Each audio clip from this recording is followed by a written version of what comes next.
guys, good day po sa lahat, no? So ito po yung Rhode Island White na crossbred dun sa native natin na manok. Tsura ng mga sisiw niya. Sa ngayon, 3 piraso pa lang yung napipisa eh. Yung dalawa medyo malakas na, yung isa medyo mahina pa. Kapipisa pa lang. Actually 11 lahat to, pero yung iba hindi napisa. May apat na itlog na hindi fertile, so niluto ko na lang. Tsaka may isang itlog na buo na sana, kaso nabasag. So tingnan po natin yun, kasi may dalawa pa na mapipisa na, hindi pa napipisa. May lima pa ng inahin natin na native, so tingnan natin kung isa na ba o hindi pa.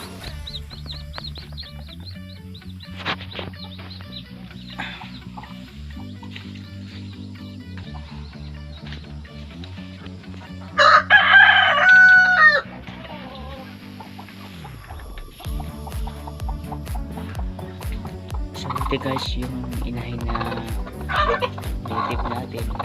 So yung Rhode Island natin na puti na may isa po yun.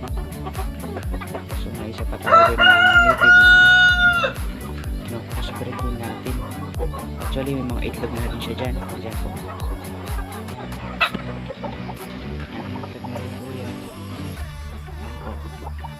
Hinaluan ko ng itlog ng Rhode Island red.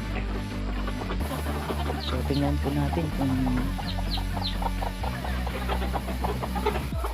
pipisa na ba yung itlog.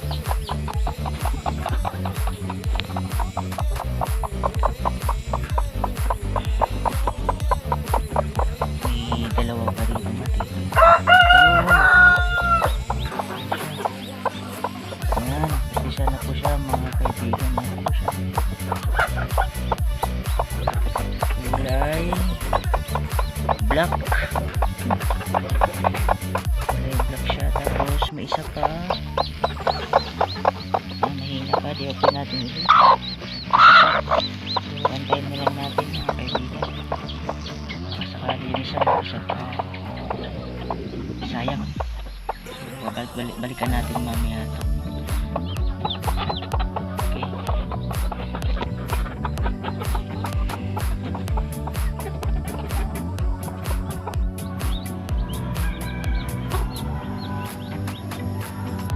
So guys, ito na po yung update natin sa bagong umpisa na Rhode Island White crossbred sa native na manok. So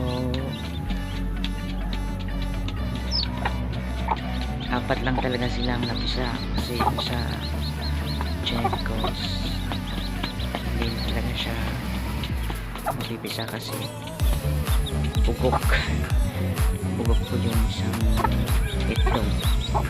Kumbaga hindi siya natuloy na nabuo. So ito po yung maganda sa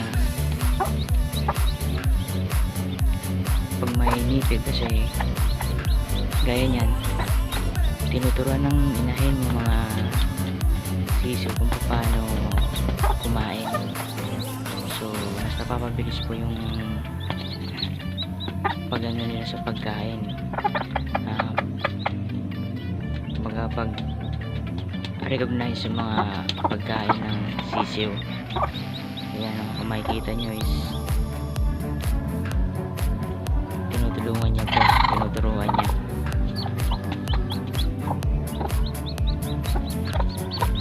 So buksan po natin yung ilaw para mas mainit po yung temperature.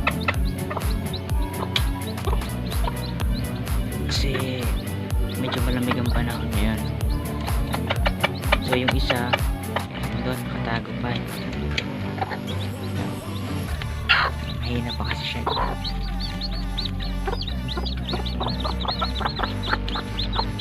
itim na sisi. Siguro kaya siya itim dahil sa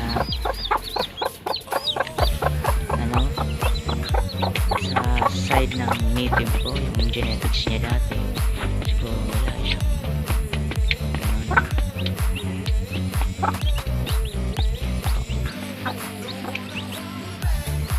Bali guys, pagkatapos ng 2 weeks, ihiwalay na po natin yung inahin.